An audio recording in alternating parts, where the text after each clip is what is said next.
வணக்கம் தாயகம். இன்னைக்கு ஒரு வீடியோ பாப்போமா? வீடியோவா? ஆமா. என்ன வீடியோ? நேரம் காலை 6:27 கொஞ்சம் எக்ஸாக்ட் டைம் நாங்க சொல்றோம். கொஞ்சம் இருங்க, இப்பதான் வீடியோ ஸ்டார்ட் ஆகுது. ஓகே.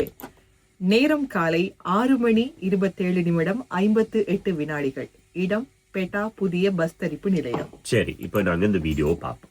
இந்த வீடியோல என்ன நடக்குது அப்படின்னு சொன்னா, ஒருத்தர் ஒரு பெட்டா பஸ் ஸ்டாண்ட்ல ஒரு இருக்கையில தூங்கிட்டு இருக்கிறார். அவர் இப்ப எங்களுக்கு கண்ணுல தெரிய மாட்டாரு. ஏன்னா ஆரஞ்சு கலர் டிஷர்ட் போட்டு 2 நிமிஷம் அந்த இடத்த சுத்தி ஒருத்தர் வராரு. அவர் தான் வட்டம் போட்டு காட்டுறாங்க. ஒரு தடி, ஒரு தொப்பி, ஒரு ஷார்ட்ஸ் போட்டு டிஷர்ட் போட்டு ஒருத்தர் சுத்துறார். இவர் 2 நிமிஷமா ஒரே இடத்தை சுத்துறத அங்க இருக்கக்கூடிய சிசிடிவி கேமராவை அவதானிச்சு கொண்டிருந்த பாதுகாப்பு உத்தியோகத்தர் கண்டுட்டாங்க. இது இவர் வித்தியாசமா சுத்துறாரே அப்படின்னு சொல்லி அவங்களுக்கு ஒரு டவுட் வந்துருச்சு.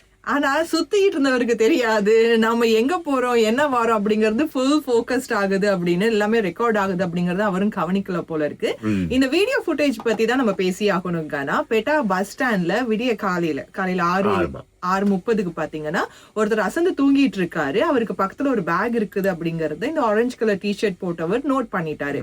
ஒரு 2 நிமிஷம் அங்கிட்டு இங்கிட்டு சுத்திட்டு இருந்தாரா, அடுத்த நிமிஷம் பக்கத்துல உட்காந்துட்டு கேஷுவலா ஏதோ அவரோட பேக் எடுத்துட்டு போற மாதிரி தூங்கிட்டு இருக்கிறோட பேக்க களவு எடுத்துட்டு போறாரு. இவர் நோட்டம் பாக்குறத அவதானிச்சிருக்கிறாங்க. ஒரு சந்தேகத்துக்கிடமா ஒருத்தர் திரியிறாரு அப்படின்னு சொல்லி அவதானிச்சிருக்கிறாங்க. இந்த சிசிடிவியை பார்த்துட்டு இருந்த பாதுகாப்பு உத்தியோகத்தர்கள், நான் நினைக்கிறேன் அது ராணுவ பாதுகாப்பு உத்தியோகத்தர்கள் கட்டுப்பாட்டில் இருக்கு. எனவே அவங்க பார்த்துட்டு இருந்தவங்க இவர் பக்கத்துல உட்கார்றது, மெதுவா அந்த பேக் எடுக்கிறது எல்லாத்தையும் பார்த்துட்டு உடனடியா இன்ஸ்ட்ரக்ஷன் கொடுக்கறாங்க கிரவுண்ட்ல இருந்த ஒருத்தருக்கு. எஸ், அவரு என்ன பண்றாரு, அவரை ஃபாலோ பண்ணி போயிட்டு அந்த பேக் எடுத்த 40வது செகண்ட்லயே அவர் புடிச்சிட்டாங்க. 40 செகண்ட்ல புடிபடுறாரு. புடிபட்டவர் தான் ஏதோ தந்த பேக் மாதிரி பேசிக்கிறாரு. ஐயோ, எனக்கு எதுக்கும் சம்பந்தம் இல்லை, நீங்க என்ன செக் பண்றீங்க, நான் எவ்வளவு பெரிய நல்லவர் வல்லவர் நேர்மையானவர் தெரியுமா அப்படிங்கிற மாதிரிதான் அந்த வீடியோல பார்க்கும் போது அவருடைய ரியாக்ஷன்ஸ் எல்லாமே இருக்கு. இந்த வீடியோ ஃபுட்டேஜ் மூலமா நாம தெரிஞ்சுக்க வேண்டியது, இப்ப பஸ் ஸ்டாண்டா இருக்கட்டும், ரயில்வே ஸ்டேஷனா இருக்கட்டும், மார்க்கெட், இந்த மாதிரியாக பொதுமக்கள் அதிகம் நடமாடக்கூடிய இடங்கள்ல நம்ம பயணிக்கும் போதுக்கான நம்முடைய பாதுகாப்பை நாம தான் உறுதி செய்து கொள்ளணும். கட்டாயமா. இப்போ குறிப்பா நாங்க ஏற்கனவே ரேடியோல கூட பேசியிருக்கோம். ரயில்வே ஸ்டேஷன்ல நான் கண்பட பார்த்த ஒரு விஷயம், காலையில இந்த யாழ்ப்பாணம் போறதுக்கு ட்ரெயின் வரும் இல்லையா, இன்டர்சிட்டி ட்ரெயின். அந்த ட்ரெயின் வந்த உடனே 2 நிமிஷம் தான் வெள்ளவத்த ஸ்டேஷன்ல நிக்கிற நேரத்துல எல்லாருமே தடபடுன்னு ஏறுவாங்க. அவசரமா ஏறுற நேரத்துல அந்த கும்பலோடைய சேர்ந்து ஒரு பெண்மணி, நான் முன்னுக்கு போறேன், எனக்கு பின்னுக்கு ஒரு பெண்மணி வராங்க. அவங்களுக்கு பின்னுக்கு அந்த குறிப்பிட்ட பெண்மணி ஏறி இருக்கிறாங்க.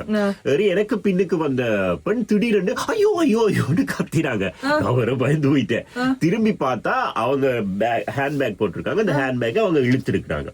இழுக்கு வரல. அதுக்கு பிறகு ஹேண்ட்பேக்குள்ள கைய விட்டுருக்காங்க. கைய விட்ட நேரம் அந்த பெண்ணுக்கு பின்னுக்கு இருந்த ஒரு ஆண், அந்த அவர் உடனடியா கைய பிடிச்ச உடனே உதறிட்டு அவங்க டக்குன்னு ஓடிட்டாங்க. சோ அதுதான் இப்ப முதல்ல நம்ம பார்த்த பஸ் ஸ்டாண்ட்ல நடந்த சம்பவமா இருக்கட்டும், இந்த சம்பவம் ரயில்வே ஸ்டேஷனா இருக்கட்டும், இவங்க 2 பேருமே ரொம்ப ரொம்ப லக்கி தான்.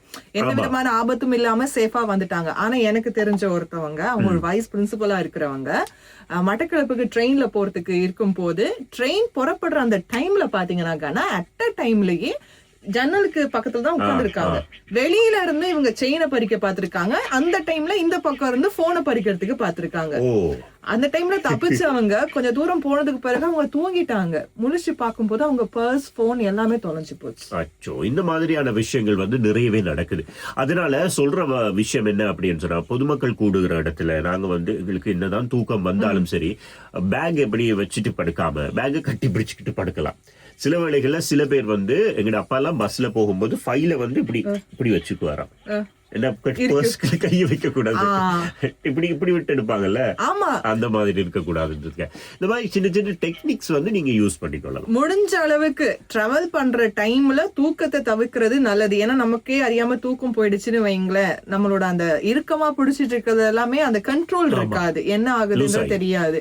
இல்ல நம்ம தூக்கத்துல இருக்கும் போது பக்கத்துல யாரும் இப்படி மயக்க மருந்து வச்ச ஒரு கர்சிப் வச்சாலும் இதே நேரத்துல இப்போ இந்த காலகட்டம் ஒரே திருவிழா காலம். குறிப்பா திருவிழாக்கள்ல அதிக மக்கள் கூடுற நேரத்துல இதுக்கெண்டே பிளான் பண்ணி வேற ஊர்ல இருந்து இறங்கி கொள்ளையடிக்கிறவங்க நிறைய பேர் இருப்பாங்க. செயின் அடிக்கிறவங்க, பர்ஸ் அடிக்கிறவங்க எல்லாம் இருப்பாங்க. அதனால அவதானம் ரொம்ப ரொம்ப அவதானம்.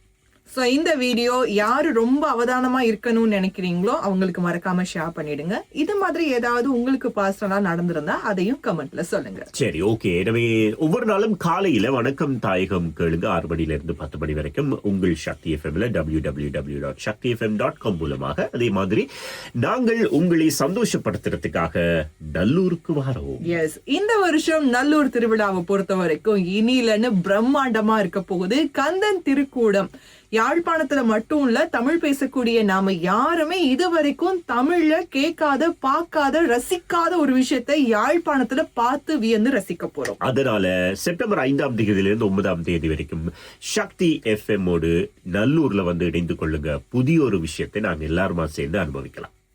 வணக்கம் தாயகம்.